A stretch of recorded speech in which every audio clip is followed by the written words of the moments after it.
Wankaner કોળવા main road પર ખીજડીયા ગામના board પાસે આસોઈ નદી પર બનેલ મહાકાય પુલમાં ગાબડું પડતા તંત્ર દ્વારા પુલ બંધ કરી ડાયવર્ઝન શરૂ કરાયું.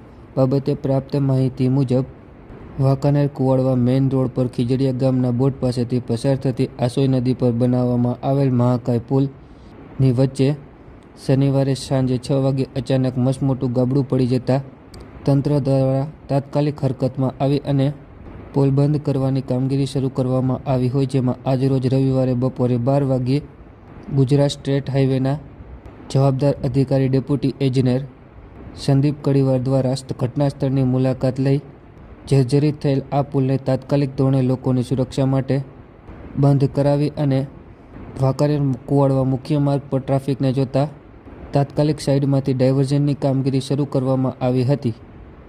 આ છે વાંકાનેરથી કુવાડવાને જોડતો રસ્તો. બરાબર છે, બરાબર છે. આસોઈ નદી ઉપર બ્રિજ બાંધવામાં આવ્યો છે અને આ બ્રિજ છે 1990ની સાલમાં બનાવવામાં આવ્યો છે અને જેને આશરે 35 વર્ષ જેવો સમય પસાર થયો છે.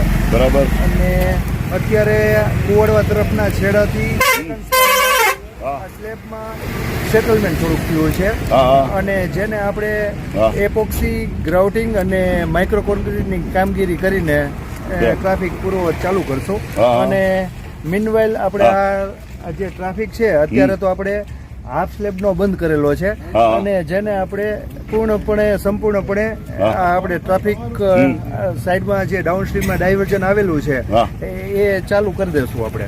બરાબર છે.